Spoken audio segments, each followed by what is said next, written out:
अज्ञानतिमिरन्धस्व ज्ञानाञ्जनशलाकया चक्षुरुन्मीलितं येन तस्मै श्रीगुरवे नमः।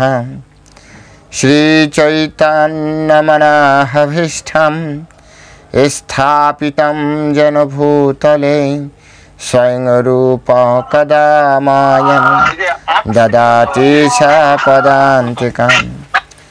वन्देऽहं श्रीगुरून् श्रीयुतपदकमलं श्रीगुरान् वैष्णवांश्च श्रीरूपं साग्रजातं सहगण रघुनाथान्वितं तं सजीवं सावधूतं सावधूतं परिजनसहितं कृष्णचैतन्यदेवं श्रीराधाकृष्णपादान् सहगण ललिता श्रीविशाखान्वितांश्च।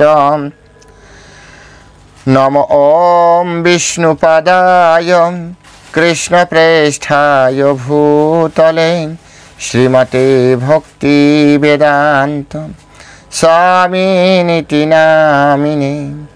नमस्ते सरस्वती देवे गौरवाणी प्रचारिणे निर्विशेष शून्यवादी पाश्चात्य देशतारिणे।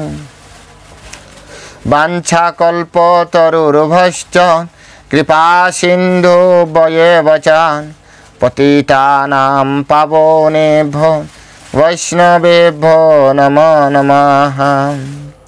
नमो महावदान्नाय कृष्णप्रेमप्रदायते कृष्णाय कृष्णचैतन्य नाम्ने गौरतिसे नमः।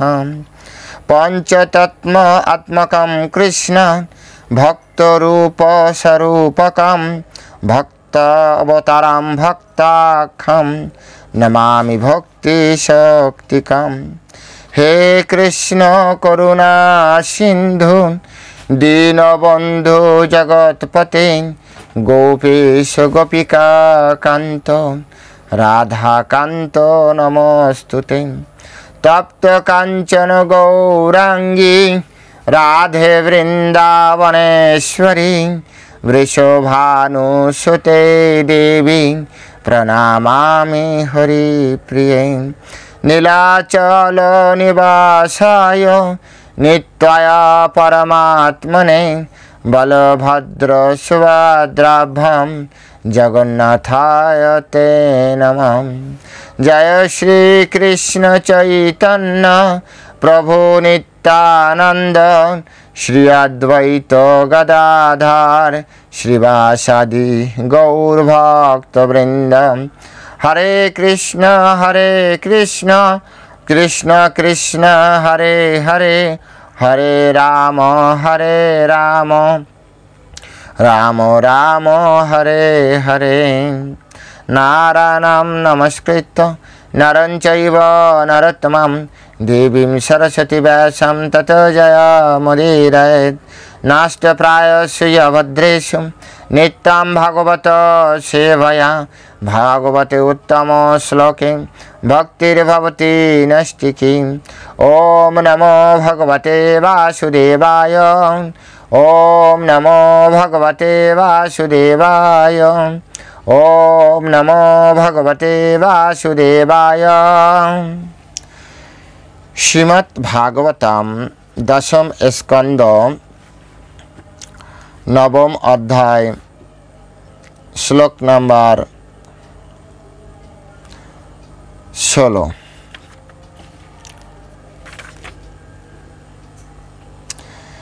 जदासीत् ततयपि तेन तपि सन्दवे तदपि द अंगुलं नन्वाम जत जत बंधनम। সেই নতুন রজ্জুটিও 2 আঙ্গুল ছোট হয়েছিল। তখন তার সঙ্গে আর একটি রজ্জু যোগ করা হয়েছিল, কিন্তু তা সত্ত্বেও তা 2 আঙ্গুল ছোট হয়েছিল। এভাবে মা যশোদা যত রজ্জু জুড়েছিলেন সেই সবই 2 আঙ্গুল ছোট হতে লাগলো। হরে কৃষ্ণ, জয় শ্রীল প্রভুপাদ কি জয়। ইতিমধ্যে গত দিন আমরা এই সকল বিষয়ে আলোচনা করেছি, ধারাবাহিক শ্লোক তাই শুধু আমরা পড়লাম। গতদিন আমরা আলোচনা করেছিলাম যে কিভাবে পরমেশ্বর ভগবান শ্রীকৃষ্ণচন্দ্র তিনি মা যশোদা কর্তৃক বন্ধন প্রাপ্ত হলেন এবং মা যশোদা কর্তৃক বন্ধন প্রাপ্ত হওয়ার পরে তার যে অবস্থা হয়েছিল সেই অবস্থাও আমরা গত ক্লাসে শুনেছি। মা যশোদা যখন তাকে বাধার চেষ্টা করছিলেন, তিনি যে দড়ি ব্যবহার করেছিলেন সেই দড়ি যতবার তিনি বাঁধতে যাচ্ছিলেন ততবার 2 আঙ্গুল করে কম পড়ছিল। এই 2 আঙ্গুল সম্পর্কে গত দিনের ক্লাসে আমরা বিশেষ আলোচনা করেছি। যারা আজ নূতন এসেছেন তাদের জন্য একটি দুটি কথা না বললেই নয়। এই 2 আঙ্গুল ভগবানকে বাঁধতে গেলে, ভগবানকে প্রাপ্তি করতে গেলে এই 2 আঙ্গুল হচ্ছে আমাদের ভক্তি প্রচেষ্টা, আরেকটি হচ্ছে ভগবানের কৃপা। যদি আমাদের ভক্তি প্রচেষ্টা পূর্ণমাত্রায় থাকে, তথাপি যদি আমরা ভগবানের কৃপা লাভ না করতে পারি, ভগবান যদি আমার প্রতি সন্তুষ্ট না হয়, ভগবান যদি আমাকে কৃপা না করেন, তো মনে করেন যে আমাদের সমস্ত ভক্তি, সমস্ত প্রচেষ্টা সব ব্যর্থতায় পর্যবসিত হবে। এ বিষয়ে আমাদের এক সিনিয়র প্রভু একদিন একটি বিষয় আলোচনা ক্রমে বলছিলেন যে একজন ভক্তের হাতে ভগবত প্রাপ্তির জন্য 99% তার কাছে রয়েছে, 1% রয়েছে ভগবানের হাতে। কিন্তু আশ্চর্যের বিষয় এবং মজার বিষয় হচ্ছে এই 1% 99%-এর থেকে অধিক। তিনি বলছিলেন যে 99% ভগবানের জন্য একজন ভক্ত চেষ্টা করছেন, 99%, অর্থাৎ নিজের যা কিছু আছে সমস্ত ভক্তি, শ্রদ্ধা, প্রচেষ্টা সব কিছু লাগিয়ে দিয়েছেন, কিন্তু কোনো কারণে কৃষ্ণ কৃপা করছেন না, কৃষ্ণ সন্তুষ্ট হচ্ছেন না। তো আমাদের সব কিছু, আমরা ভগবানকে প্রাপ্তি করতে পারবো না। বিষয়টা তিনি এইভাবে উদাহরণ দিচ্ছিলেন। ধরুন আপনি অনেক কষ্ট করে কোনো একজন পরিচিত ব্যক্তি বা আপনার আত্মীয়ের বাড়িতে গেলেন, আপনি সর্বোচ্চ প্রচেষ্টা করে তার দরজা অবধি যেতে পারবেন, ভিতর থেকে সে যদি দরজা না খোলে তাহলে আপনি কি ঘরের ভিতরে প্রবেশ করতে পারবেন? সম্ভব? ঘরের ভিতরে প্রবেশ করা সম্ভব? কোনোভাবেই সম্ভব নয়। এইভাবে যখন আমরা দেখব যে আপনি কত টাকা নষ্ট করে, কত কষ্ট করে কোনো একজনের বাড়িতে গেলাম, কিন্তু সে এত ডাকছি সে দরজা খুলছে না, বা অগত্যা যতই টাকা নষ্ট হোক, যতই পরিশ্রম হোক, যতই পরিকল্পনা আপনার কাছে থাক, আপনাকে ফিরে আসতে হবে, কারণ সে গেট খুলছে না। ঠিক একইভাবে একজন ভক্ত তিনি তার সর্বোচ্চ ভগবান প্রাপ্তির জন্য চেষ্টা করতে পারেন, কিন্তু ভগবান যদি কৃপা না করে, ভগবান যদি তার এই ভক্তি তিনি যদি স্বীকার না করেন, তাহলে রেজাল্ট কি? 0। ভগবান প্রাপ্তি হবে না, একেবারে কি নষ্ট হয়ে যাবে। ভগবান বলছেন নমে ভক্তা প্রণশ্যতে, আমার ভক্তের ক্ষয় নেই। তাই হয়তো সাধন ভজন বা তপস্যা একেবারে নষ্ট হবে না, এটা সত্য, কিন্তু ভগবত প্রাপ্তি ওই জন্মে হবে না, এটাও সত্য। তাই আমাদেরকে ভগবানের কৃপার উপরেও নির্ভর করতে হবে। এই কথাটা এই কারণে বলা হচ্ছে, এই লীলার মাধ্যমে আমরা দেখতে পাচ্ছি যে মা যশোদা ভগবানকে বাঁধার জন্য সর্বোচ্চ চেষ্টা করেছেন। যদ্যপি তিনি যথেষ্ট স্থূলকায় একজন ব্যক্তি ছিলেন। স্থূলকায় মানে হচ্ছে একটু মোটাসোটা, নাদুস নদুস। মা যশোদা একটু মোটাসোটা ছিলেন, তথাপি তিনি একটি শিশুর পিছনে পিছনে দৌড়াচ্ছেন। তো মোটা মানুষ দৌড়াতে গেলে তার কত কষ্ট হয় একবার চিন্তা করুন। তো দৌড়াতে দৌড়াতে তাকে ধরেছেনও, কিন্তু পরবর্তীতে বাঁধতে পারছেন না। কতটা বিড়ম্বনা। তার কাছে যে দড়ি ছিল সেটা দিয়ে 2 আঙ্গুল কম পড়লো, আরেকটা নিয়ে আসলো, আরেকটা নিয়ে আসলো, আরেকটা নিয়ে আসলো। যতবার নিয়ে আসে ততবারই 2 আঙ্গুল কম। পাশের বাড়ির গোপীরা তাকে দড়ি এনে সহযোগিতা করলো, তাতেও 2 আঙ্গুল কম। তো এখানে বলা হচ্ছে যে মা যশোদা অত্যন্ত পরিশ্রম করেছেন ভগবানকে বাঁধার জন্য। একজন ভক্ত ভগবানকে প্রাপ্তির জন্য যথেষ্ট পরিশ্রম করেন। ততক্ষণ পর্যন্ত আমরা তাকে বাঁধতে পারি না, ততক্ষণ পর্যন্ত আমরা আমাদের হৃদয়ে ধারণ করতে পারি না, যতক্ষণ পর্যন্ত না আমাদের সমস্ত প্রচেষ্টা, সমস্ত ভক্তি দ্বারা আমরা পরমেশ্বর ভগবানকে কনভিন্স না করতে পারি। যদি আমরা ভগবানকে একবার কনভিন্স করতে পারি, যদি আমরা ভগবানকে একবার বোঝাতে পারি, তাহলে ভগবান যখন চিন্তা করবেন, ভগবান কখন বাধা পড়লেন,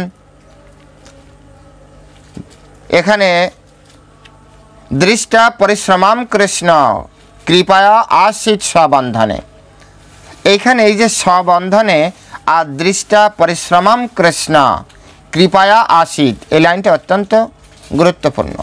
তার আগে সুখদেব গোস্বামী বলছে স্মাতু স্নিষ্ণ গাত্রায়া বিশ্রান্ত কবর স্রজ, বলছে যে মা যশোদা পরিশ্রান্ত হয়ে ঘর্মাক্ত কলেবার হয়েছিলেন। ভগবানের জন্য তিনি ঘর্মাক্ত হয়ে গেছেন, পরিশ্রান্ত হয়ে গেছেন, প্রচণ্ড পরিমাণে পরিশ্রান্ত হয়ে গিয়েছেন। তথাপি তিনি তার কর্ম ত্যাগ করেননি।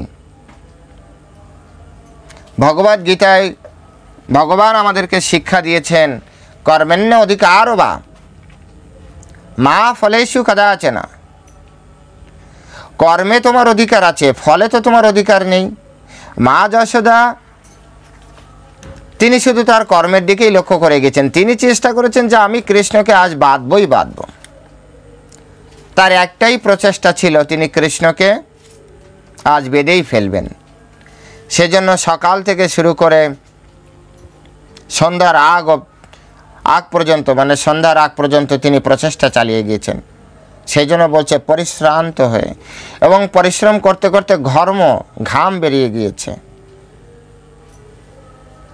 ভগবানকে প্রাপ্তির জন্য মা যশোদাকে ঘাম ঝরাতে হচ্ছে। আর আমরা যদি চিন্তা করি শুয়ে বসে গল্প করে ঘুরে ফিরে ভগবানকে প্রাপ্তি করব, তাহলে একবার আপনারাই বিচার করে দেখুন। যশোদা হচ্ছে সেই স্তরের একজন ভক্ত, যে স্তরের ভক্তকে পরমেশ্বর ভগবান শ্রীকৃষ্ণ মায়ের সম্মান প্রদান করতে পারেন, যাকে মা বলে ডেকেছে। এই বিশ্ব ব্রহ্মাণ্ড যার সৃষ্টি, সেই পরমেশ্বর ভগবান যাকে মা বলে সম্বোধন করেছেন, তিনি কত উচ্চ স্তরের ভক্ত, কত কোটি জন্মের তপস্বী, কত কোটি জন্ম ধরে তপস্যা করার ফলে পরমেশ্বর ভগবান কৃষ্ণচন্দ্র তাকে মা ডেকেছেন। সেই মা পর্যন্ত কৃষ্ণকে প্রাপ্তির জন্য পরিশ্রান্ত হয়েছেন। ঘর্মাক্ত কলেবর, সমস্ত শরীর দিয়ে ঘাম ঝরছে কৃষ্ণকে শুধু বাঁধার জন্য। এবং তার কবরস্থিত মালা স্খলিত হলো, তার চুলের খোপা থেকে মালা ঝরে পড়ছিল। বিচার করে দেখুন, একটা পাটরানী কত সুন্দর সেজে থাকে। নন্দ মহারাজের স্ত্রী ছিলেন নন্দগেহিনী, যশোদা মাতা নন্দ মহারাজের স্ত্রী ছিলেন। তো কত সুন্দর সেজে গুজে তিনি থাকেন। মাথার খোপা থেকে চুলের যে মাথার যে চুলে যে লাগানো থাকে মালা, সেই মালা খসে খসে পড়ছিলেন। এবং বালকৃষ্ণ তখন মাকে এইভাবে পরিশ্রান্ত দেখে তার প্রতি কৃপায়া পরায়ণ হয়ে বন্ধনগ্রস্ত হয়েছিলেন। এই শ্লোক থেকে এটি স্পষ্ট হয়, মা যশোদা তাকে নিজে বাঁধেননি, কৃষ্ণ নিজে বাধা পড়েছেন। মা যশোদা তাকে বাঁধেননি। এই যে দামোদর বন্ধনে আমরা দেখি মা যশোদা তাকে বেঁধে ফেলেছেন।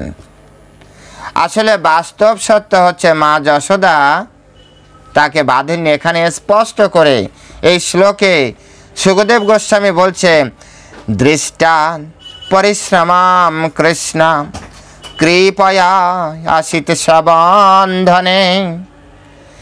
দৃষ্টা পরিশ্রমম কৃষ্ণ কৃপয়া আশিত সবন্ধনে।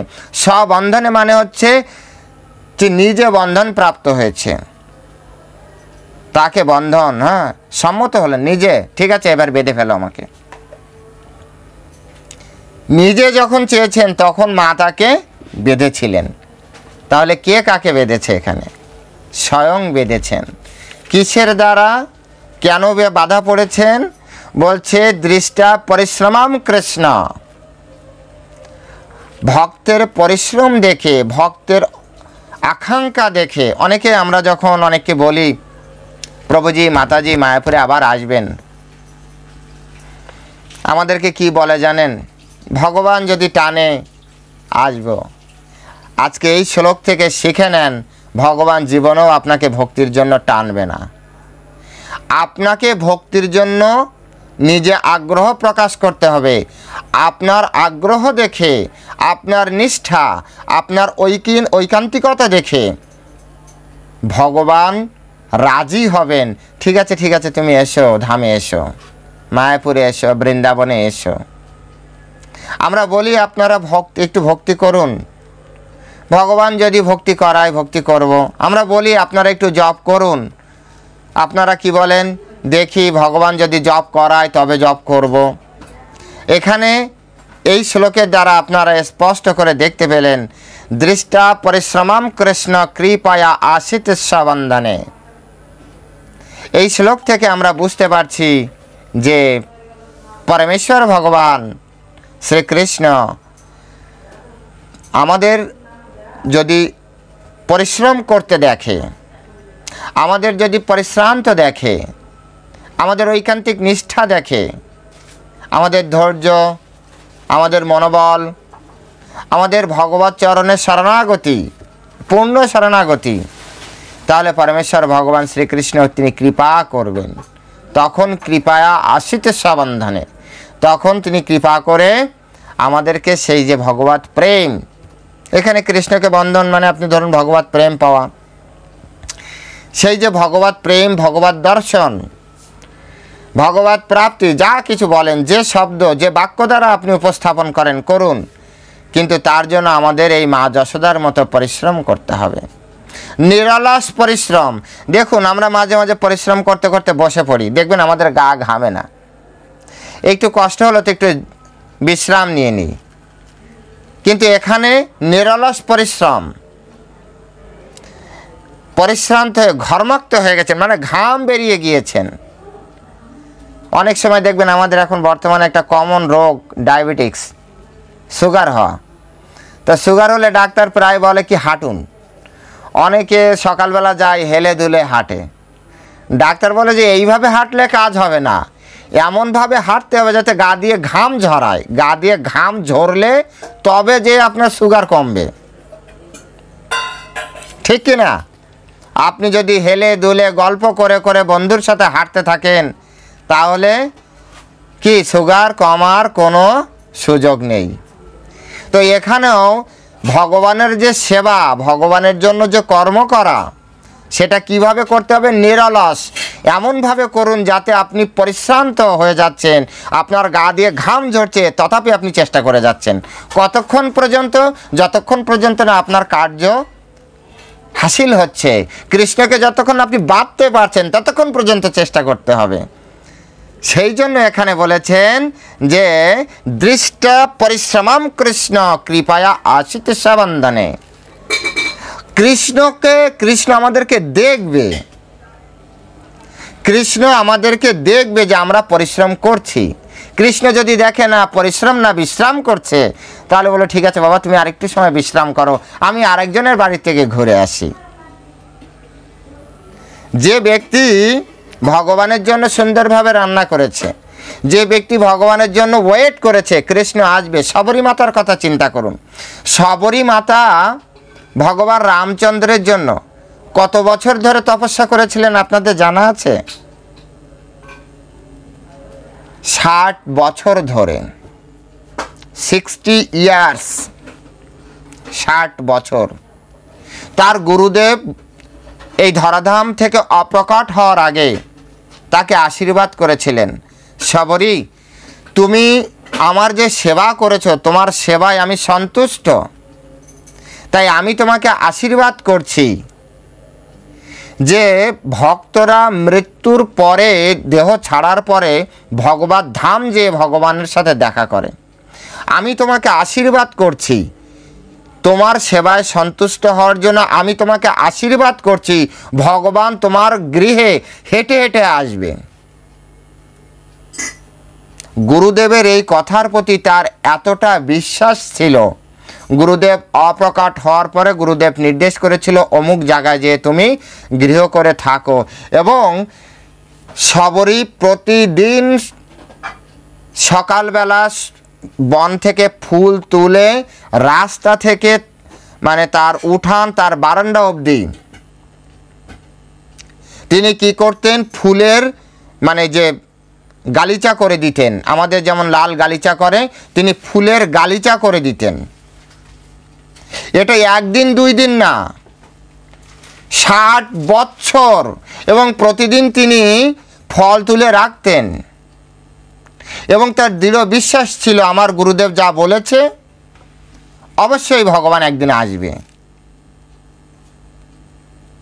অবশ্যই ভগবান আমার গৃহে হাঁটতে হাঁটতে আসবে। 60 বছর পরে পরমেশ্বর ভগবান রামচন্দ্র ভ্রাতা লক্ষ্মণের সাথে তিনি শবরী মাতার গৃহে প্রবেশ করেছিলেন। পরিশ্রম কাকে বলে? এখানে এই যে শ্লোক, দৃষ্টা পরিশ্রমম কৃষ্ণ কৃপায়া আশিত সাবন্ধনে, শবরী মা যদি একদিন, দুদিন, 3 দিন, 4 দিন, 5 দিন বা 1 বছর 2 বছর করে ছেড়ে দিত, দূর ভগবান আসবে না, গুরুদেব আমাকে সন্তুষ্ট করার জন্য বা আমার জাস্ট আমাকে একটু ভালো প্রশংসা করার জন্য গুরুদেব কথার কথা আমাকে বলেছেন ভগবান আসবে। ভগবান কেন আসবে আমার বাড়িতে? আমি কি আর সেই রকম কেউ যে আমার বাড়িতে ভগবান হেঁটে হেঁটে আসবেন দর্শন দেওয়ার জন্য? এই বলে তিনি যদি তার পরিশ্রম ত্যাগ করতেন, আমার মনে হয় না রামায়ণে এই কথাটা লেখা হতো যে শবরী মাতার গৃহে ভগবান রামচন্দ্র হেঁটে হেঁটে গিয়েছিলেন এবং তার যে তিনি যে ফল তুলে রেখেছিলেন, প্রতিদিন ফল তুলতেন, সেই ফলগুলো শবরী মা নিজে মানে খেয়ে খেয়ে টেস্ট করে ভালো ফলগুলো তাকে দিচ্ছিলেন এবং সে ভগবান তিনি এটা গ্রহণ করছিলেন। পরিশ্রম কাকে বলে? পরিশ্রম কাকে বলে? এই জন্য বলি যে ভাগবত যখন আপনারা অধ্যয়ন করবেন, অনুরোধ করি আপনারা চেষ্টা করুন ভাগবত তত্ত্ব হৃদয়ঙ্গম করার। এমনভাবে সেবা করুন যাতে ভগবান সন্তুষ্ট হয়। ভগবত প্রাপ্তি এত সহজ নয় যত সহজে আমরা এখন চিন্তা করছি। ভগবত প্রাপ্তি ততটা কঠিনও নয় যতটা অনেকে ভয় পাচ্ছে। ভগবত প্রাপ্তির জন্য যেটি সুন্দরভাবে করা দরকার সেটি সুন্দরভাবে সাজানো গোছানোভাবে করুন।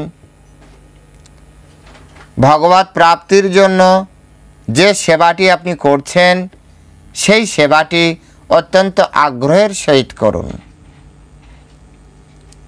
যার যে সেবা সেই সেবায় সম্পূর্ণভাবে মনোনিবেশ করুন। ওই সেবার দ্বারা সন্তুষ্ট হয়ে অবশ্যই ভগবান,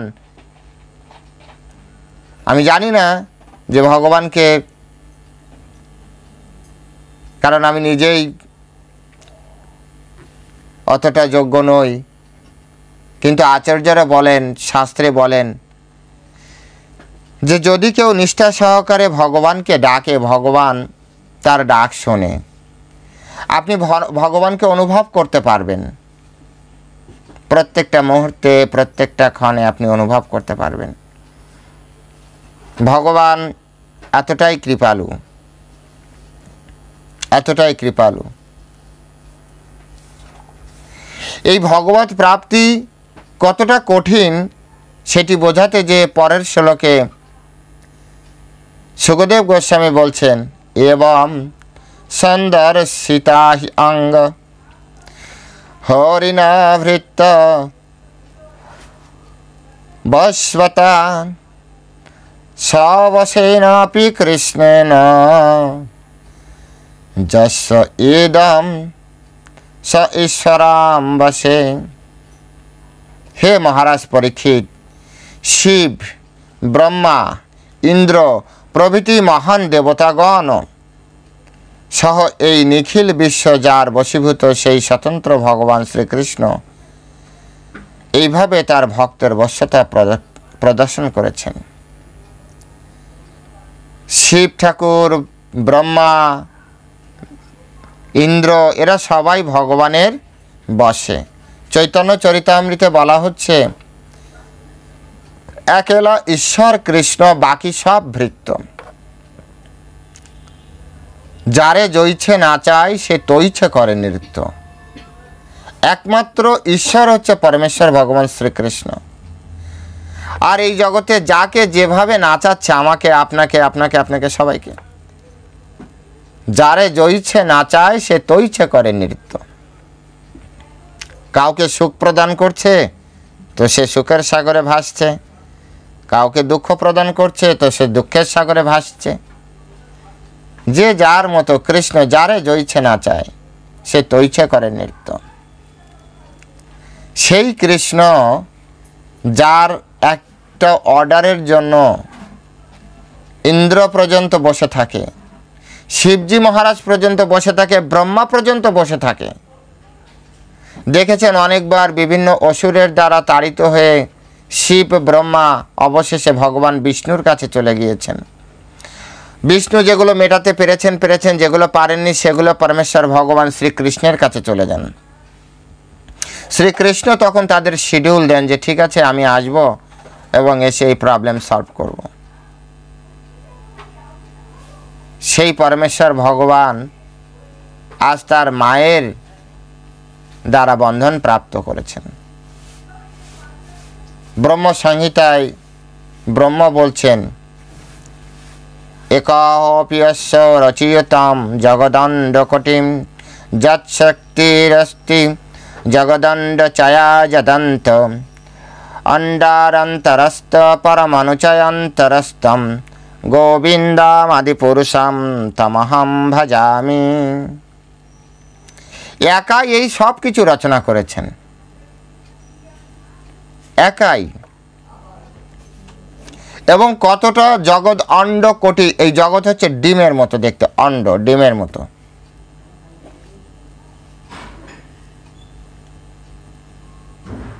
গর্গ সংহিতায় বলা হচ্ছে তরমুজের মতো, মানে ডিম, ওয়ান কাইন্ড অফ ডিম, একটু লম্বাটে টাইপের, দুই সাইড।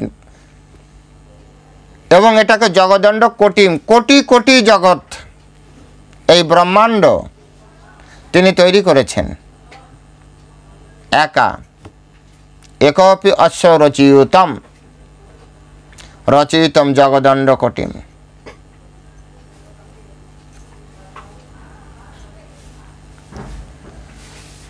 এমনকি তিনি অন্তরস্থ পরমাণু চান্তরস্তম, অর্থাৎ তিনি প্রত্যেকটা ব্রহ্মাণ্ডের ভিতরে প্রবেশ করেছেন। প্রত্যেকটা ব্রহ্মাণ্ডের ভিতরে অণু পরমাণুতে তিনি প্রবেশ করেছেন। কতটা শক্তিশালী, বৃহৎ থেকে বৃহত্তর এবং ক্ষুদ্র থেকেও ক্ষুদ্রতর এই পরমেশ্বর ভগবান। তিনি কি করলেন? তিনি আজ মা যশোদা কর্তৃক বন্ধন প্রাপ্ত হলেন। সুখদেব গোস্বামী বলছেন, না ইমম বিরিঞ্চনা ভাবনা শ্রী রূপ অঙ্গ সংশ্রয়া প্রসাদাম লেভিরে গোপী যত্বাৎ প্রাপ বিমুক্তিদাত। মা যশোদা জগতে মুক্তিদাতা শ্রীকৃষ্ণের কাছ থেকে যে অনুগ্রহ লাভ করেছিলেন, সেই প্রকার অনুগ্রহ ব্রহ্মা মহেশ্বর এমনকি ভগবানের অর্ধাঙ্গ বিলাসিনী লক্ষ্মীদেবীরও প্রাপ্ত হয়নি। মা যশোদা জগতের মুক্তিদাতা শ্রীকৃষ্ণের কাছ থেকে যে অনুগ্রহ লাভ করেছিলেন, এরকম অনুগ্রহ ব্রহ্মা পায়নি, শিবজি মহারাজ পায়নি, এমনকি মাতা লক্ষ্মীও পায়নি। তাহলে আপনারা এবার বিচার করুন যে পরমেশ্বর ভগবান শ্রীকৃষ্ণ কতটা তার ভক্তের অধীন। এই জন্য ভাগবতমে বলেছেন অহম ভক্তা পরাধীন। তাকে যখন বলা হলো যে ভগবান আপনি তো স্বাধীন, বলছে না না আমি স্বাধীন নই, আমি পরাধীন, আমি আমার ভক্তের পরাধীন।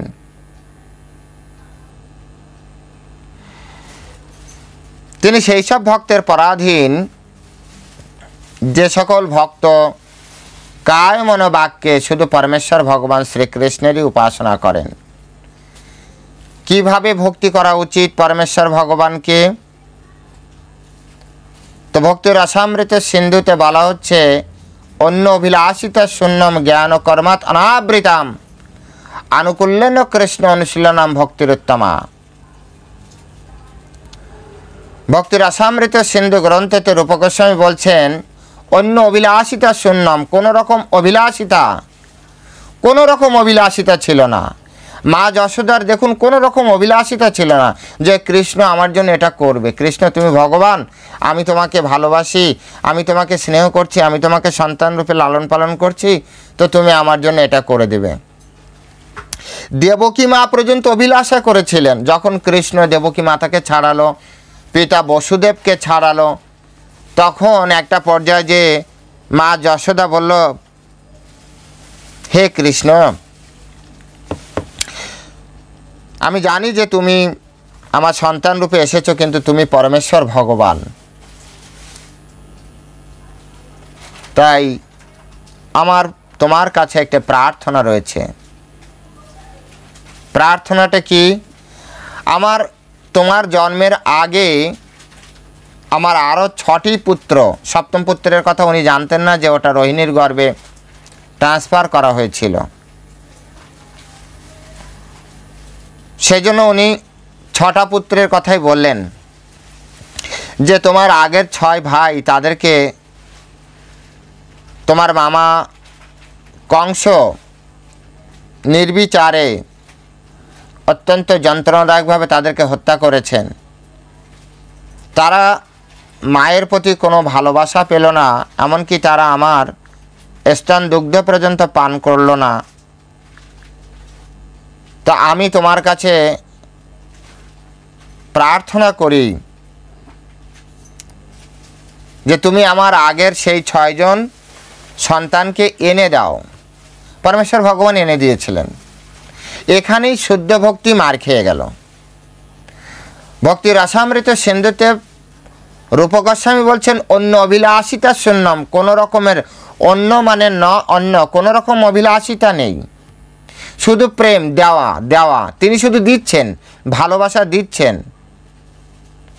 এখানে মা যশোদা দেখবেন, সমগ্র ভাগবত পড়ে ফেলুন, মা যশোদা কৃষ্ণের কাছে কখনো কিছু চায়নি, মানে বাৎসল্য রস ছাড়া।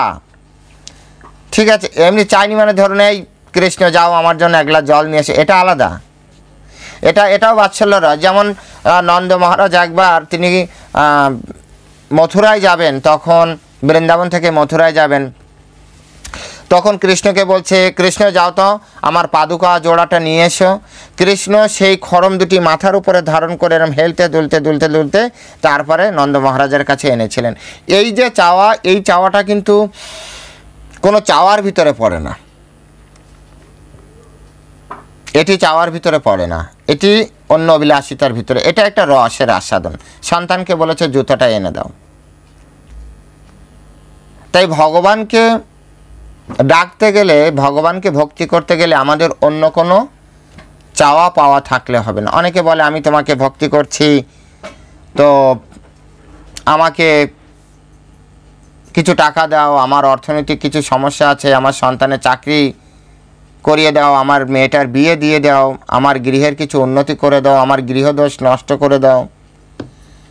এগুলো চাওয়া পাওয়ার ভিতরে পড়ে। ভৌতিক জগতের লাভ, পূজা, প্রতিষ্ঠা, ভৌতিক জগতের উন্নতি, ভৌতিক স্বাস্থ্য, ভৌতিক জ্ঞান, ভৌতিক সব কিছু চাওয়াটাকেই চাওয়া পাওয়া বলে। তাই যদি সত্যি সত্যি পরমেশ্বর ভগবান কৃষ্ণকে ভক্তি করতে হয়, তবে কোনো রকম চাওয়া পাওয়া থাকলে ভগবানকে পূর্ণরূপে ভালোবাসা যাবে না। ভগবানকে পূর্ণরূপে প্রাপ্তির জন্য আমাদের সম্পূর্ণ অভিলাষিতা শূন্য হতে হবে, অন্য অভিলাষিতা শূন্য। জ্ঞান থাকলে হবে না, কর্মকাণ্ডীয় যোগ থাকলে হবে না, জ্ঞান কর্ম অনাবৃতাম, মুক্ত হতে হবে, জ্ঞান এবং কর্ম থেকে মুক্ত হতে হবে। আনুকূল্যেন কৃষ্ণ অনুশীলনাম, অনুকূলে কৃষ্ণের প্রাপ্তি করতে হবে। অনুকূলে যদি কৃষ্ণের সাধন ভজন করে, যেভাবে কংস ভগবানকে ডাকতো, সুদামাও ভগবানকে ডাকতো, দুজনের কৃষ্ণ কৃষ্ণ বলার ভিতরে পার্থক্য আছে। অনুকূলে ডাকার কথা বলা হচ্ছে। তাই মা যশোদা এখানে কৃষ্ণের প্রতি যে প্রেম প্রদর্শন করেছেন, যে ভালোবাসা প্রদর্শন করেছেন, সেই ভালোবাসাটি সম্পূর্ণরূপে নিঃস্বার্থ ভালোবাসা। এবং মা যশোদা কৃষ্ণকে যে স্নেহ করতেন, শুধু তার সন্তান জ্ঞানেই স্নেহ করতেন। তাই মা যশোদাকেও পরমেশ্বর ভগবান এমন অনুগ্রহ করলেন, সুখদেব গোস্বামী বললেন যে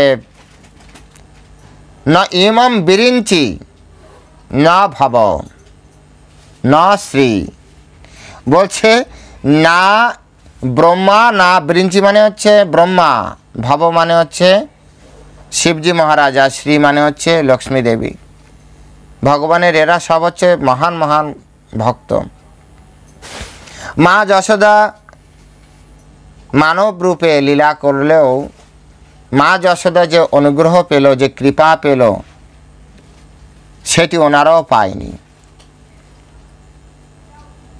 ভগবানকে মা যশোদার কাছ থেকে আমাদের ভালোবাসা শিখতে হবে।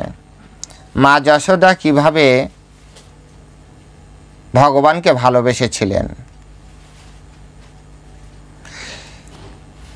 তারপরে পরের শ্লোকে বলছেন না অয়ম সুখাপ ভগবান দেহি নাম গোপিকা সুত জ্ঞানী নাম চ আত্মভূতানাম যথা ভক্তিম মতা ইহ।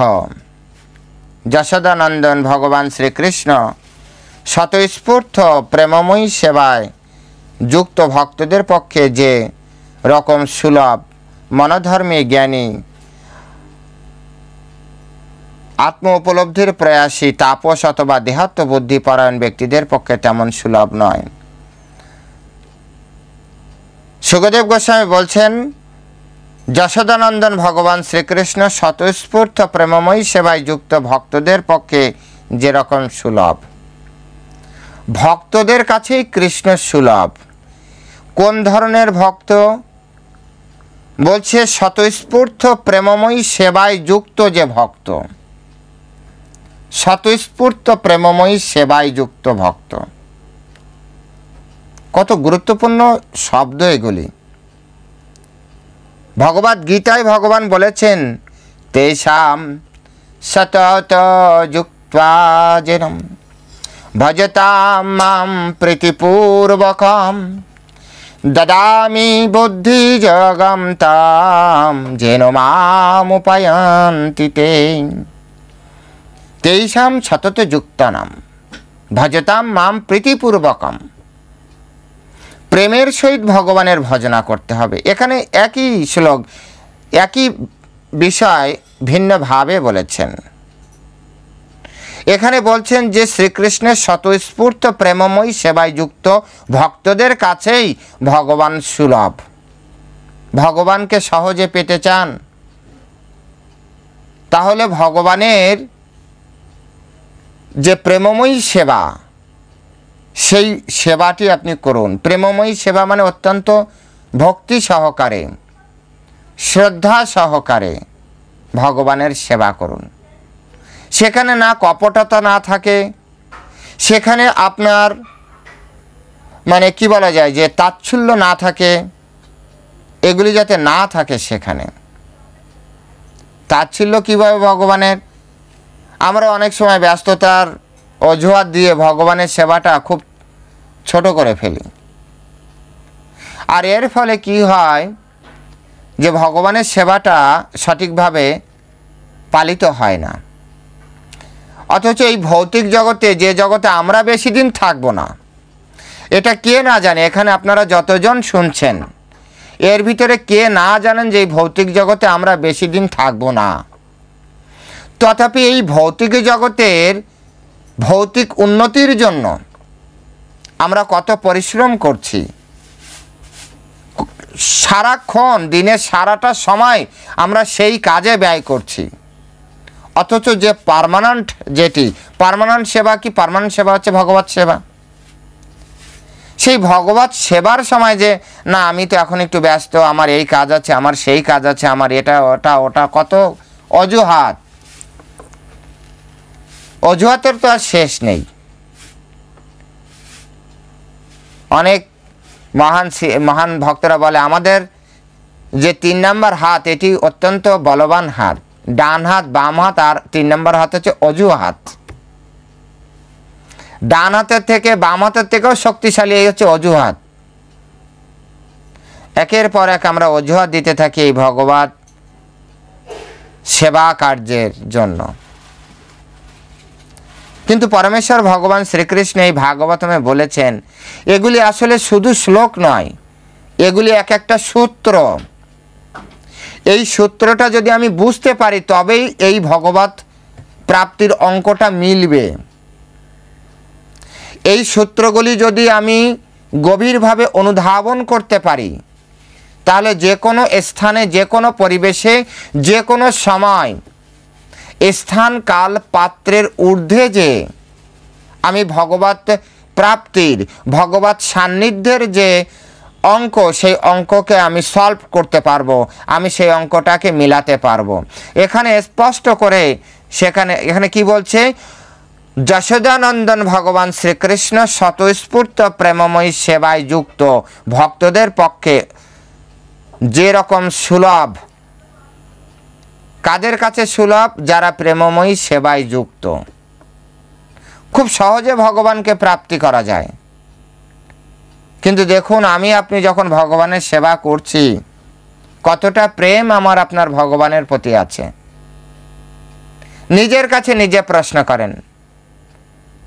এর জন্য ভগবানের কাছে যেতে হবে না, জ্যোতিষীর কাছে যেতে হবে না, ব্রহ্মার কাছে যেতে হবে না, ইন্দ্রের কাছে যেতে হবে না, বরুণদেবের কাছে যেতে হবে না, কারো কাছে যেতে হবে না। নিজের কাছে নিজে আয়নার সামনে দাঁড়িয়ে অথবা রাতের অন্ধকারে একান্তে শুয়ে অথবা বসে একবার নিজের কাছে প্রশ্ন করুন যে আমি ভগবানের সেবায় কতটা মানে স্বতঃস্ফূর্ত।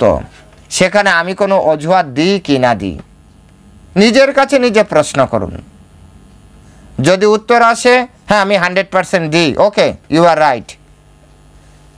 যদি মনে করেন না আমি চাইলে এর থেকে আরেকটু বেশি সময় দিতে পারি কিন্তু দিচ্ছি না, তাহলে দেওয়ার চেষ্টা শুরু করে দিন আজ থেকেই। আপনার হাতে যতটা রয়েছে, ভগবান তো বলেই দিয়েছেন কর্মণ্যধিকা আরবা, ফল নিয়ে চিন্তা করতে হবে না, ফল তো ভগবান দিবেন। ফল ভগবান কি বললেন? দৃষ্টা পরিশ্রমাম কৃষ্ণ কৃপয়া ইয়াশিচ্ছবন্দনে। ফল ভগবান দিবেন। আপনাকে দেখবেন, যেভাবে একটা টিচার, আমরা পরীক্ষার খাতায় লিখে আসি, এটুক পর্যন্ত স্টুডেন্টের কাজ, ফল তো দেন টিচার। খাতা দেখেন, ভালো করে দেখেন, যার যেমন খাতা তার তেমন নাম্বার। একইভাবে আমি আপনি আমাদের জীবনের এই ভক্তির খাতায় যেভাবে লিখছি, ভগবান অ্যাজ এ টিচার আমাদের সেরকম মার্ক দিয়ে যাচ্ছেন। যেমন লিখছি তেমন মার্ক পাচ্ছি। কেউ যদি ভগবানকে অবিশ্বাস করে, অনেকে আছে না নাস্তিক, বিশ্বাস করে না, ভগবান হলো ওকে, আমি আসলেই নেই। কেউ যদি একবার বলে ভগবান নেই, ভগবান 100টা যুক্তি তার হৃদয় দাঁড় করায়, তুমি ইউ আর রাইট, আমি নেই। কি মজার একটা বিষয়।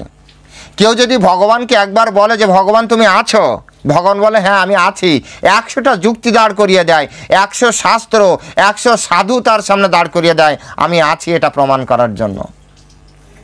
কেউ যদি বিশ্বাস করে ভগবান সর্বত্র, প্রহ্লাদ মহারাজ যেভাবে বিশ্বাস করেছিলেন, ভগবান কি পিলারের ভিতরে ঘুমাবে? ভগবানের কি থাকার জায়গার অভাব? কি মনে হয় আপনাদের? ভগবান পিলারের ভিতরে বসে থাকবে?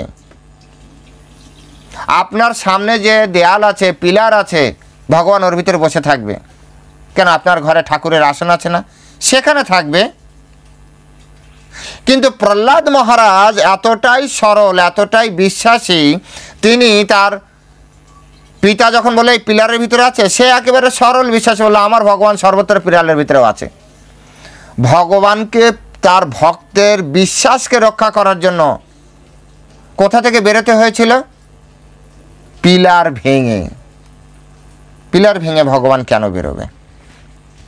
দেখালো আমার ভক্ত যা বলেছে ওটাই রাইট। আমার ভক্ত যা বলেছে সেটাই রাইট, আমি পিলারের ভিতরেও থাকি। কিন্তু একবার আপনি বিচার করে দেখুন তো,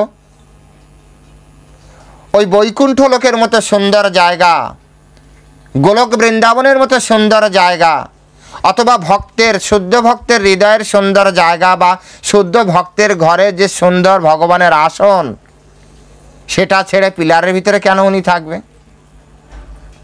না, ভক্ত বলেছে পিলারের ভিতরে আছে, তাই পিলার ভেঙে বেরোতে হয়েছে। এটাকে বলা হয় সুলভ বিষয়। যে প্রেমময়ী সেবায় যুক্ত যে ভক্ত, তার কাছে যতটা সুলভ, মনোধর্মী, জ্ঞানী, আত্মোপলব্ধি প্রয়াসী, তাপস অথবা দেহাত্ম বুদ্ধি পরায়ণ ব্যক্তিদের পক্ষে তেমন সুলভ নয়। ভগবান তাদের কাছেই শুধু কঠিন। অনেকে আমাদের কাছে প্রশ্ন করে, তুমি এত এত বড় বড় কথা বলো, ভগবানকে দেখাতে পারবে? তুমি দেখেছো ভগবানকে? কারা বলে? এই শ্রেণীর ব্যক্তিরা। এক হচ্ছে মনোধর্মী জ্ঞানী, যাদের শাস্ত্রীয় জ্ঞান নেই, নিজে নিজেকে জ্ঞানী ভাবে, মনোধর্মী জ্ঞানী নিজে ভাবে অনেকে। এবং তারা কীভাবে বুঝবেন যে তারা মনোধর্মী জ্ঞানী? তাদের সাথে কথা বলতে বলতে প্রায় সে বলবে আমি এটা মনে করছি, আমি পড়ে মনে করেছি, আমি পড়ে জেনেছি যে আসলে ভগবান কিছু নেই। আমি অনেক বই পড়েছি, অনেক ভক্তের সাথে আলোচনা সাপেক্ষে আমি এই সিদ্ধান্ত উপনীত হয়েছি। ভক্ত এই সিদ্ধান্ত উপনীত হয়নি, সে কি বলে? আমি এই সিদ্ধান্ত উপনীত হয়েছি, এই ভগবান কিছু নেই। এটাকে বলা হয় মনোধর্মী, নিজের মনের মতো করে ধর্ম তৈরি করা। আছে না এরকম? আপনারা দেখেন, আমি মনে করি, আমার মনে হয় এটা ঠিক, আমি মনে করছি এই করা উচিত, মানে এটাও কখনো বলবে না। আমাদের ভগবত তত্ত্ব কিভাবে শেখানো হয়? মহাজন গতাসা পন্থা, মহাজন যে পথে হেঁটেছেন আমরা সেই পথে হাঁটব, মহাজনরা যা বলেছেন আমরা সেই কথার উপর পূর্ণ বিশ্বাস রাখব। আর বিশ্বাস রাখলে ভগবানকে প্রাপ্তি হয়, এটা 100%। আপনি ফিল করতে পারবেন, এটা আমি অনুভব করে বলছি। অনুভব করতে পারবেন। আমার পাশের রুমের আমার এক প্রভু, সে একদিন বলছে, ইস আজকে যদি একটু লাউ হতো, কিন্তু আসলে তার ঘরে লাউ ছিল না। এই বলে সে গিয়েছে সেবায়, এসে দেখে কি লাউ রান্না করা। সে মাতাজিকে বলছে লাউ কি কিনে এনেছে? বলছে না, এক প্রভু দিয়ে গিয়েছে, বলছে আজকে আমাদের গাছে লাউ হয়েছে, তুমি লাউটা রান্না করো। কি অনুভব করা যায় না ভগবানকে? অনুভব করা যায় না? চোখ থাকতে হবে, ব্রেন থাকতে হবে।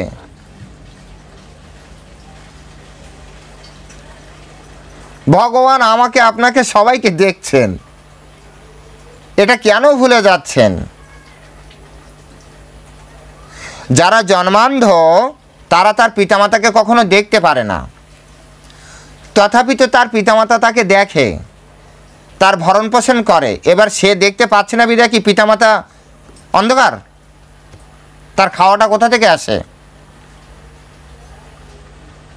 তার পোশাক আশাক কোথা থেকে আসে? তার ঘর, সে তো জন্মান্ধ, সে তো কিছুই করেনি কখনো। সে যে ঘরের ভিতরে থাকে, সে ঘরটা কে বানালো?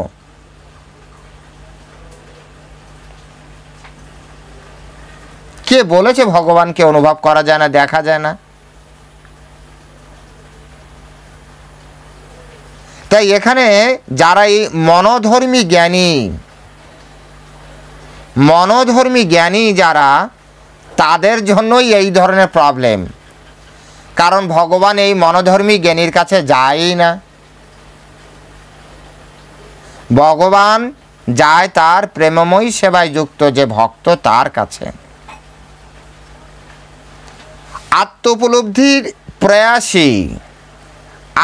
উপলব্ধির প্রয়াসী কারা? যারা যোগী, মানে সবসময় নিজের জন্য থাকে, চুপচাপ বসে যোগ সাধনা করে, তাদের কাছে ভগবান এত সহজে। এখন এখানে একটা বিষয়, এখানে বলছে তেমন সুলভ নয়, মানে এরা যে ভগবানকে কখনো প্রাপ্তি করবে না, এটা কিন্তু বলার দরকার নেই। তারা করতে পারে, তবে তাদের জন্য খুব কঠিন। সুলভ তাদের জন্য যারা প্রেমময়ী সেবায় যুক্ত। আর হচ্ছে দেহাত্ম বুদ্ধিপরায়ণ ব্যক্তি। দেহাত্ম বুদ্ধিপরায়ণ ব্যক্তি কারা? দেহাত্ম বুদ্ধিপরায়ণ ব্যক্তি যারা আপনার দেহ সম্পর্কিত বিষয়ে অত্যন্ত আকৃষ্ট, দেহাত্ম বুদ্ধি, অর্থাৎ বাড়ি করবে, গাড়ি করবে, টাকা পয়সা করবে, তারপরে আপনার এই রকম বিভিন্ন ধরনের যে বিষয়গুলি আছে, এই সকল বিষয়গুলির সাথে এক কথায় ভৌতিক জগতের উন্নতির জন্য, সেটা তার শরীর হতে পারে, টাকা, তার ব্যাংক ব্যালেন্স হতে পারে, তার বাড়ি হতে পারে, গাড়ি হতে পারে, তার ছেলে মেয়ের লেখাপড়া, এই সবের জন্য। আমরা একদিন আমার মনে হয় গীতা ভবনে ক্লাসে, তখন পঙ্কজাঙ্গির প্রভু, এটা লকডাউনের অনেক আগে, পঙ্কজাঙ্গির প্রভু একদিন ক্লাস দিচ্ছিলেন, যখন আমাদের মায়াপুরে প্রথম 18 জন ভক্ত, বিদেশি ভক্ত, আমেরিকান ভক্ত নিয়ে শিলা প্রভুপাদ এসেছিলেন। থাকার জায়গাটাকে তেমন ছিল না। যারা মায়াপুরে একবার এসছেন আপনারা দেখেছেন যে 1 নম্বর গেট দিয়ে ঢুকে ডান সাইডে ভজন কুটিরের সামনে যে এখন দোকান আছে, সেই দোকানগুলো ছিল এই ভক্তদের থাকার জায়গা। তো পরবর্তীতে ওনারা বললেন যে প্রভুপাদ এইটুক ঘরে, কারণ ওনারা সবাই বিদেশি, অত্যন্ত আড়ম্বরপূর্ণ জীবনের সাথে ওনারা অভ্যস্ত, বলে এই রুমে কি থাকা যায়? মানে ছোট্ট একটা খাট বসানোর পরে যারা গিয়েছেন দেখেছেন তারা জানেন, একটা খাট আর একটা টেবিল, আর উপরে টিনের ছাউনি, তাও এক টিন, এইটুকু ঘরে থাকা যায় না। তো শিলা প্রভুপাদ বলছেন একটা মানুষের এর থেকে তো বেশি জায়গা লাগে না? তো তার ভিতরে শিলা প্রভুপাদের কিছু শিষ্য বলছে, প্রভুপাদ না, ভাবছি একটু গৃহস্থ জীবনে যাওয়া যায় কিনা, অনেকে গিয়েছেন। বলছে খবরদার তোমরা গৃহস্থ জীবনে যেও না। তো তারা তো বলছে না, একসাথেই ভজন সাধন করব। তখন ছিল প্রভুপাদ বলছে ঠিক আছে, গৃহস্থ জীবনে যাচ্ছ ছেলে মেয়ে নিও না, কারণ ছেলে মেয়ে গ্রহণ করলে আবার তোমাদের স্কুল লাগবে, কলেজ লাগবে, মেডিকেল লাগবে, হেনা লাগবে, সেনা লাগবে, তোমাদের চাকরি বাকরি করতে হবে, ছেলে মেয়ের ভবিষ্যৎ তৈরি করতে হবে। তোমরা একেবারে কি বলা যায় যে জড় জগৎ থেকে আমি তুলে তোমাদেরকে ভগবত ধামে নিয়ে এসেছি, তোমরা আর জড়িও না। তো শিল প্রভুপাদ কতটা প্র্যাকটিক্যাল, আজকে মায়াপুর সত্যি সত্যি আমাদের স্কুল, একটা ইন্টারন্যাশনাল স্কুল আছে, দুটো গুরুকুল করতে হয়েছে, মেয়েদের জন্য একটা, ছেলেদের জন্য একটা, সিবিএসসি বোর্ডের জন্য একটা ভক্তি বেদান্ত স্কুল করতে হয়েছে। তাহলে শিল প্রভুপাদের কথা মিথ্যা হয়েছে? সবই সত্য হয়েছে। ভক্তরা তাদের ছেলে মেয়ের কারণে এখন এত এত, আবার কি হচ্ছে, যেহেতু ছেলে মেয়ে আছে, টাকা পয়সা ইনকাম করতে হচ্ছে, তাদের জন্য বাড়ি করতে হচ্ছে, গাড়ি করতে হচ্ছে, তাদের জন্য ফ্ল্যাট করতে হচ্ছে। এখন এক একটা ফ্ল্যাটের কত দাম, জায়গার কত দাম, সেগুলো তো করতে যেয়ে অনেক বেশি পরিশ্রম দিতে হচ্ছে। তো যদি আপনি ভৌতিক জগতে পরিশ্রম দেন, তাহলে সময়টা তো অ্যাকচুয়ালি তো সকলের জন্য লিমিটেড টাইম, 24 ঘন্টা, তাই না? তো আপনি যদি ইনকামের জন্য সময়টা দেন, তাহলে তো আপনার ভক্তির জন্য সময়টা কমবে। এটা তো স্বাভাবিক একটা রুলস। তাই এই যে তত্ত্ব, এই তত্ত্ব থেকে আমাদেরকে হৃদয়ঙ্গম করতে হবে যে ভক্তি জীবনটা কিভাবে চালাতে হবে। তাই ভক্তি বিনোদ ঠাকুর বলেছেন, যথালাভে সন্তুষ্ট, যা হয়েছে হয়েছে এই পর্যন্ত, এইবার নিজে নিজে যতটুকু পারো ততটুকুই সন্তুষ্ট থাকার ব্যবস্থা করো। যা জুটছে তাই খেয়ে শুধু হরিভজন করে কাটাও। কারণ আমরা যদি লাখো টাকা ইনকাম করি, তথাপি শরীর একদিন নষ্ট হবে, এই বাড়ি গাড়ি ছেড়ে চলে যেতে হবে। একটা ভিক্ষুক যেমন মরে, একটা কোটিপতি তো তেমনি মরে যায়। একটা প্রজা, একটা বন্দী, মানে একটা মানে জেলে যে থাকে কয়েদি, সে যেমন মরে, একটা রাজাও তো তেমনি মরে যায়। মারা যায় না? সবারই তো মৃত্যু হয়। এই জগতে কেউই থাকবে না। তাহলে এত পরিশ্রমের কি দরকার আছে? এই পরিশ্রম শুধু তারাই করে যাদের কাছে এই ভগবত তত্ত্ব নেই, বিশেষ পাশ্চাত্যবাসীরা। এই জন্য ভক্তি সিদ্ধান্ত সরস্বতী ঠাকুর তিনি বলেছেন, ভারতবর্ষে জন্ম হয় কিসের জন্য? বলছে ভারতবর্ষে জন্ম নেওয়া মানে ডাক্তার ইঞ্জিনিয়ার হওয়া নয়, ভারতবর্ষে জন্ম নেওয়া মানে কোটিপতি হওয়ার জন্য নয়, ভৌতিক উন্নতির জন্য নয়। ভারতবর্ষে জন্ম নেওয়া মানে তপস্বী হওয়া। এই ভারতবর্ষেই বেদব্যাস, বশিষ্ঠ, বাল্মীকি, তারপরে সুখদেব গোস্বামী, দধিচি মুনি, তারপরে বিশ্বামিত্র, এরকম মহান মহান ব্যক্তিরা এই ভারতবর্ষে জন্মগ্রহণ করে। ভারতবর্ষে জন্মগ্রহণ করা, এই ইন্ডিয়ান সাবকন্টিনেন্টে জন্মগ্রহণ করা মানে সে অত্যন্ত সৌভাগ্যবান, সৌভাগ্যবতী। তাই এই জন্ম সার্থক করার জন্য ভারতে ভূমিত হইল মনুষ্য জন্ম, যার জন্ম সার্থক করি কর পর উপকার। পরের উপকার করতে হবে। পর উপকার মানে সবথেকে শ্রেষ্ঠ উপকার কি? কৃষ্ণ নাম, কৃষ্ণ কথা অপরকে প্রদান করা। কৃষ্ণ কথা কে প্রদান করতে পারে? অঙ্ক কে শেখাতে পারে? যিনি অঙ্ক শিখেছেন। কৃষ্ণ কথা কে প্রদান করতে পারে? যিনি কৃষ্ণ কথা শুনেছেন, গুরুদেবের চরণে আশ্রয় নিয়েছেন, তার কাছ থেকে। তা না হলে ভগবানের ওই যে সূত্র আছে, যে যথা মাম প্রপদ্যন্তে তাম তথৈব ভজামি অহম, মম বর্তন্তে মনুষ্য পার্থ সর্বস্ব। যে যেভাবে আমার ভজনা করে, যে যথা মাম প্রপদ্যন্তে, আমি তাকে সেইভাবে পুরস্কৃত করি। যদি কেউ একবার বলে ভগবান নেই, সে বলবে ভগবান নেই, তাকে বলবে ভগবান নেই। যদি কেউ একবার বলে ভগবান তুমি ছাড়া আমার কেউ নেই, ভগবানও তাকে বলবে তোমার মতো ভক্ত ছাড়া এই জগতে আমার কেউ নেই। কেমন চিন্তা করুন একবার ভগবান। যদি কোনো ভক্ত একবার বলে যে ভগবান তুমি ছাড়া আমার কেউ নেই, তাহলে ভগবান উপর থেকে বলে যে তোমার মতো ভক্ত ছাড়া এই জগতে ত্রিভুবনে আমার কেউ নেই, তোমার জন্য আমি সব করতে পারি। কোনো ভক্ত যদি একবার, কোনো ব্যক্তি যদি একবার বলে যে ভগবান আমি তোমাকে মানি না, তো ভগবানও তাকে ওটাই শেখাবে, যে যথা মাম প্রপদ্যতে, খবরদার আমাকে মানার দরকার নেই। তোমার ছেলে আছে, মেয়ে আছে, তোমার পরিবার আছে, তাদের নিয়ে মেতে থাকো। শকুনি এত মহান বুদ্ধিমান ব্যক্তি ছিল। আমি শুনেছি কৃষ্ণ নাকি একবার বলেছিলেন, শকুনি যদি আমি কৃষ্ণ কৃষ্ণ না হতাম তাহলে এই মহাভারতের নায়ক হতে তুমি শকুনি। কি বলেছিলেন? আমি কৃষ্ণ যদি কৃষ্ণ না হতাম, মানে আমি কৃষ্ণ যদি ভগবান না হতাম তাহলে তোমার সাথে চালাকি করে কেউ পারতো না। মহাভারতের রুলস, মানে মহাভারতের ইতিহাস চেঞ্জ করে দিতে পারত। কিন্তু তথাপি কৃষ্ণকে বুঝতে পারেনি, বোঝার চেষ্টা করেনি, তাই কৃষ্ণ তাকে কখনো ধরা দেয়নি।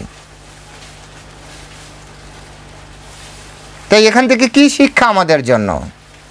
ভগবানকে বিশ্বাস করবেন না অবিশ্বাস করবেন? ভগবানের চরণে আত্মসমর্পণ করবেন নাকি মায়ার চরণে আত্মসমর্পণ করবেন? ভগবানের প্রেমময়ী সেবায় যুক্ত হবেন নাকি আপনি বলবেন হ্যাঁ আমি তো ভগবানের সেবা করছি কিন্তু সাথে সাথে আমার পরিবারকেও তো দেখতে হয়। আমাদের এক প্রভু বলেন, ভাববার যিনি ভাবছেন তিনি, তুমি ভাবো তাকে।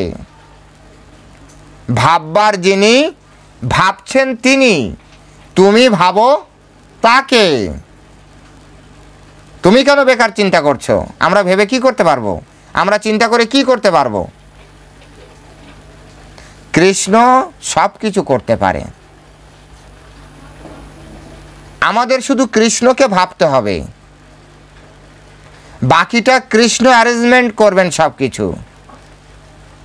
কৃষ্ণ স্বয়ং সব কিছু ঠিক করবেন।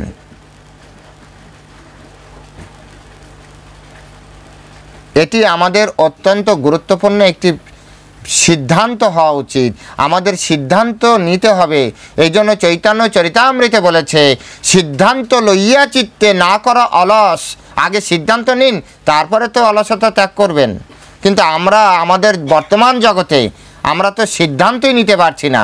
আমরা মাঝে মাঝে কনফিউজড হয়ে যাচ্ছি। আমরা কি করব, কি করব না, কি করা উচিত, কি করা উচিত না, কাকে বিশ্বাস করব, কে ভগবান, মানে একটা পাজেল টাইপের লাইফে আমরা ঢুকে আছি।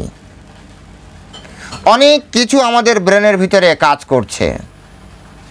এই জন্য সনাতন গোস্বামী বলছেন, হায় ভগবান, আমি যদি শিশুর মতো একটু সরল হতে পারতাম তাহলে আমি আরও সুন্দরভাবে তোমার সেবা করতে পারতাম, তোমার নাম গুণগান কীর্তন করতে পারতাম। সরলতা, সরলতা। গাও গো বাসু ঘোষ, চৈতন্য মহাপ্রভুর ইন্টিমেট অ্যাসোসিয়েট, খুব কাছের পার্ষদ, তিনি বলেছেন, গাও গাও পুন গৌরাঙ্গের গুণ সরল করিয়া মন। সরল থাকতে হবে মন। এই যে এত এত কথা, এই কথা কারো মন যদি জটিল হয়, আপনার কি মনে হয় তার কথা তার মনের ভিতরে ঢুকবে?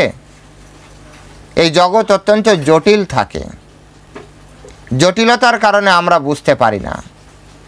তাই পরে সুখদেব গোস্বামী বলছেন, কৃষ্ণস্তু গৃহকৃতেষু ব্যাঘ্রায়াম মাতরি প্রভু আদ্রাক্ষেত অর্জুন পূর্বাম গুজ্জৌ ক ধনদাত্মজৌ। মা যশোদা যখন গৃহকার্যে ব্যস্ত ছিলেন তখন ভগবান শ্রীকৃষ্ণ যমল অর্জুন বৃক্ষ দুটি দর্শন করেছিলেন এবং যারা পূর্বে কল্পে দেবতাদের অধ্যক্ষ কুবেরের পুত্র ছিলেন। মানে আমরা দামোদর লীলার একেবারে শেষ শ্লোকের আগের শ্লোকে চলে এসেছি। শেষ শ্লোকটাও শেষ করি। পুরা নারদ শাপেন বৃক্ষতাম প্রাপিত মদাত নল কুবের মণিগ্রীবা অবিতি খ্যাত শ্রিয়ান্বিত। পূর্ব জন্মে নলকুবের এবং মণিগ্রীব নামে বিখ্যাত পুত্র দুজন অত্যন্ত ঐশ্বর্যশালী এবং সৌভাগ্যবান ছিলেন, কিন্তু গর্ব ও অহংকারের ফলে তারা নারদমুনির অভিশাপে বৃক্ষত্ব প্রাপ্ত হয়েছিলেন। নারদমুনি মানে এরপরে যমল অর্জুন, আপনার কাহিনী শুরু হবে কিভাবে যমল অর্জুনকে উদ্ধার করেছিলেন। সেই বিষয়ে আলোচনা হবে। তো এখানে তার জাস্ট সূত্রপাত করলেন যে মা যশোদা তো ভগবান শ্রীকৃষ্ণকে বেঁধে রেখেছেন, রাখার পরে তিনি তার গৃহকার্যে মন দিয়েছেন, আর দুষ্টুমি করতে পারবে না, বাধা আছে। তখন ভগবান শ্রীকৃষ্ণ তিনি জমাল অর্জুন, দুটি বৃক্ষ ছিল, সেই বৃক্ষের দিকে এগিয়ে গেলেন এবং তারা পূর্বকল্পে, মানে এই চতুর্যুগেও নয়, এই চতুর্যুগে নয়, এক কল্প সমান ব্রহ্মার একটা দিন। আমরা আছি সপ্তম মন্বন্তরে। একটা কল্পে আপনার থাকে হচ্ছে 14টা মন্বন্তর, 71টা চতুর্যুগ। এই 71 চতুর্যুগে আমরা বর্তমানে আছি সপ্তম মন্বন্তরের অষ্টবিংশ চতুর্যুগে। ভালো করে এই হিসেবটা আমি আপনাদেরকে বলি, প্রথম থেকে বলি যে ব্রহ্মার এক দিনকে একটা কল্প বলা হয়। ব্রহ্মার এক দিনে আপনার 14টা মনুর জীবন রোটেশন চলে, 14 বার মনু যাতায়াতে হয়, অর্থাৎ 14টা মনু। এই এক মনুর আয়ুষ্কাল হচ্ছে আপনার 71 চতুর্যুগ সমান, 71টা চতুর্যুগ।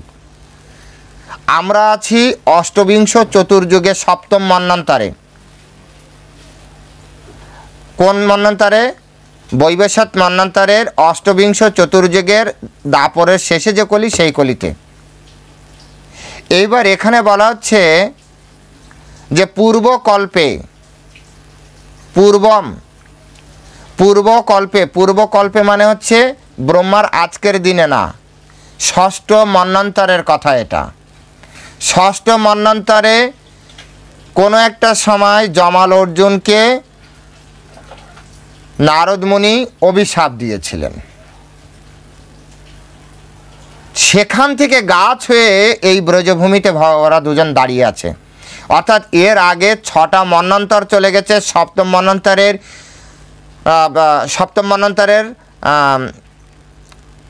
27টা চতুর্যুগ চলে গিয়েছে। 28তম চতুর্যুগের সত্য চলে গিয়েছে, দাপর চলে গিয়েছে, ত্রেতা চলে গিয়েছে, সত্য চলে গিয়েছে, ত্রেতা চলে গেছে, দাপরের শেষ অবধি। তখন এসে তারপরে কত বড় তপস্যা, চিন্তা করতে পারছেন? এই জমাল অর্জুন কতদিন ধরে ছিল ওই গিরিয়ার ওইখানে। অভিশাপ কাকে বলে? তো এই অভিশাপ কেন প্রাপ্তি হলেন? বলছে গর্ব এবং অহংকারের ফলে নারদ মুনির অভিশাপে বৃক্ষত্ব প্রাপ্ত হলো। কারো ভিতরে যদি গর্ব থাকে, কারো ভিতরে যদি অহংকার থাকে, তার অভিশাপ প্রাপ্তি নিশ্চিত। কোনো না কোনো সাধু তাকে অভিশাপ দিবে, কোনো না কোনো সাধুর সামনে সে পড়বে, নিশ্চিত লিখে রাখেন। অহংকারে সে কোনো না কোনো দিন স্লিপ করবে।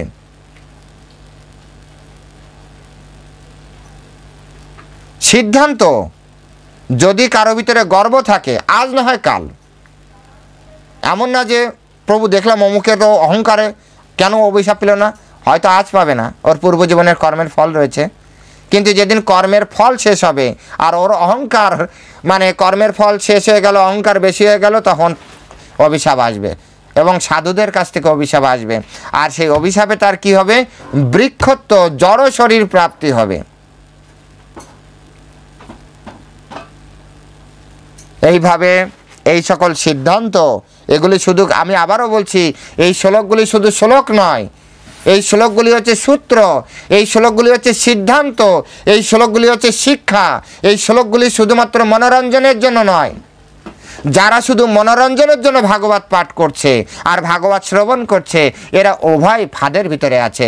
নিজের আত্ম উন্নতির জন্য তারা সময় পাবে না। শিলা প্রভুপাদ এই জন্য ভাগবতমের এত ব্যাখ্যা করেছেন। যদি শুধু এটা সুন্দরভাবে, সুন্দর রসালোভাবে কীর্তন করার মতো হতো, তাহলে এত বড় বড় ব্যাখ্যা শিলা প্রভুপাদ দিতেন না। জীবন পরিবর্তনকারী ব্যাখ্যা এই ভাগবতমের প্রত্যেকটা শ্লোকের ভিতরে রয়েছে। নানা শ্লোকে নানা শব্দে নানা কথা কয়। প্রত্যেকটা শব্দে, প্রত্যেকটা শ্লোকে অসংখ্য কথা শিক্ষা প্রদান করে আমাদের এই শ্রীমদ্ ভাগবতম, বৈদিক শাস্ত্র গ্রন্থ আদি।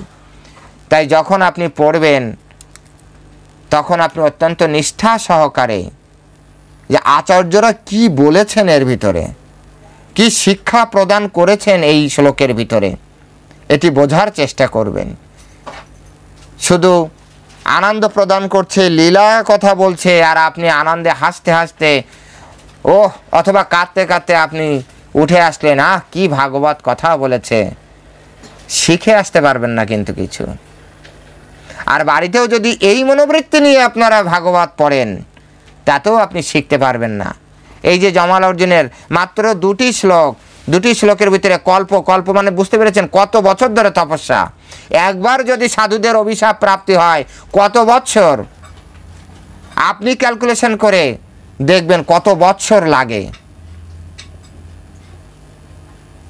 কত বছর সময় লাগে যদি একবার সাধুদের কাছ থেকে আপনার অভিশাপ পেতে হয়, প্রাণ সাধুগুরু বৈষ্ণবের অভিশাপ প্রাপ্তি হয়। জমাল অর্জুন এই নারদ মুনির অভিশাপে চিন্তা করুন, এক চতুর্যুগের আয়ু সমান কত? কলিযুগের আয়ু 4,32,000 বছর, দাপর যুগের আয়ু 8,64,000 বছর, আপনার ত্রেতা যুগের আয়ু আপনার 4,32,000-এর সাথে 3 গুণ, তাহলে 3 দুগুণে 6, 3 3 9, 3 4 12, 12,96,000 বছর। সত্য যুগের আয়ু 4,32,000-এর সাথে 4 গুণ, এইভাবে যাবে 71টা যুগ, গুণন 71, এটা গেল একটা মন্বন্তর। এভাবে হচ্ছে 6টা, তার আগে 6টা, কত সময় দাঁড়িয়ে আছে গাছ হয়ে, জমাল অর্জুন গাছ হয়ে দাঁড়িয়ে আছে। কেন বলে সাধুদের কাছ থেকে অপরাধ জানে আমরা না পাই? কেন বলে বৈষ্ণব অপরাধ না পাই? আমরা এমন কোনো কর্ম না করি যাতে আমাদের বৈষ্ণব অপরাধ হয়। তাই এই সিদ্ধান্তগুলো বুঝে ঠিকভাবে আপনারা ভগবানের সেবা করবেন, এবং ভগবানের সেবায়, প্রেমময়ী সেবার মাধ্যমে অবশ্যই ভগবানকে খুব সহজে প্রাপ্তি করা সম্ভব। এটা ভগবানের এই ভাগবত সেই গ্রন্থে সুখদেব গোস্বামী স্পষ্ট করে বলেছেন। সুতরাং আমরা প্রত্যেকেই আসুন ভগবানকে অত্যন্ত আন্তরিকভাবে প্রেমের সহিত প্রেমময়ী সেবায় আমরা যুক্ত থাকার চেষ্টা করি, ভগবানের কাছে প্রার্থনা করি, সাধুগুরু বৈষ্ণবের কাছে প্রার্থনা করি যাতে ওনারা সকলে আমাদেরকে সহযোগিতা করেন, সেই মনোবৃত্তি আমাদেরকে প্রদান করেন। তো সেই প্রার্থনা জানিয়ে আজকে এখানেই ভাগবত তত্ত্বের দামোদর লীলা প্রসঙ্গ আজ সমাপ্ত করছি। এরপরে ভাগবত কথা অন্য কোনো বিষয় নিয়ে আলোচনা করব, পরে জানাবো, আপনাদেরকে জানিয়ে দেবো কোন বিষয়ে আলোচনা হবে। আপনাদের শোনার আগ্রহের উপরে, আপনারা শ্রবণ করার আগ্রহ যদি প্রকাশ করেন তবে অবশ্যই এটা কন্টিনিউ করতে পারবো। ততক্ষণ পর্যন্ত সকলে আপনারা ভালো থাকবেন, ভগবানের সেবায় রত থাকবেন, এই প্রার্থনা করি ভগবানের কাছে। বাঞ্ছা কল্প তরুর্ভৈশ্চ কৃপা সিন্ধুভ্যেব চ পতিতানাং পাবনেভ্যো বৈষ্ণবেভ্যো নমো নমঃ। জয় অনন্ত কোটি বৈষ্ণববৃন্দ কি জয়, শিল প্রভুপাদ কি জয়। হরে কৃষ্ণ।